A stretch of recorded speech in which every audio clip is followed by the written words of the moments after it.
Hi all, Mrs. Arndt here. Today I'm going to walk you through placing the cam in your Automata assembly file and properly constraining it to your box. From the assembly file, choose the Place component and select your cam. When it comes into the assembly file, you can left-click and place it as is, or you can right-click and choose to rotate it around one of the axes to make it face differently. Once you have your cam in place, you should see the features that you placed on the cam in a previous instructional video. The first constraint that we're going to add is to mate the mid-plane work plane of the cam to the work plane that passes through the center line of the follower rod. So there is a list in the browser bar of the work plane under follower that says mate with midplane of cam. We can choose that from the browser bar, or we can try to select it from the assembly. So to constrain, I'm going to choose that first workplane 1 that we did not rename and constrain it to mate with midplane of cam. If it gives you an error, choose to accept the relationship.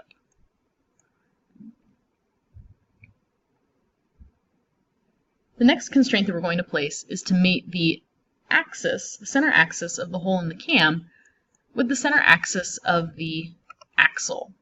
You may need to rotate the axle so that you can see some of these features. So to constrain, I'll first choose the axis of the cam, and then the axis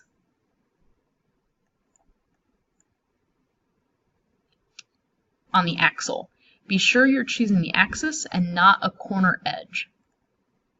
And choose Apply. Accept the relationship if it gives you that error.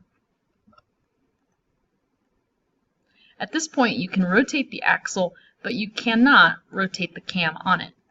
So there's one more constraint to apply, and we're going to mate the plane of symmetry of the cam, the one that we renamed as angle of rotation cam, and mate that with the work plane that's going through the center of the axle.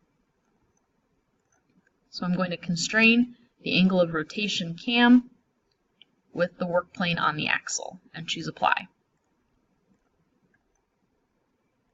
Now when we rotate the axle, we should see the cam rotating with it, but we do not see any movement on the follower rod. To create that movement, we need to place one more constraint, and this time we're going to choose Transitional Constraint and select the curved bottom of the follower rod first, and then choose one of the flat edges of the cam and Apply. Now when we rotate the axle, we can see that the cam is rotating and the follower is moving up and down along it. Be sure to save your work.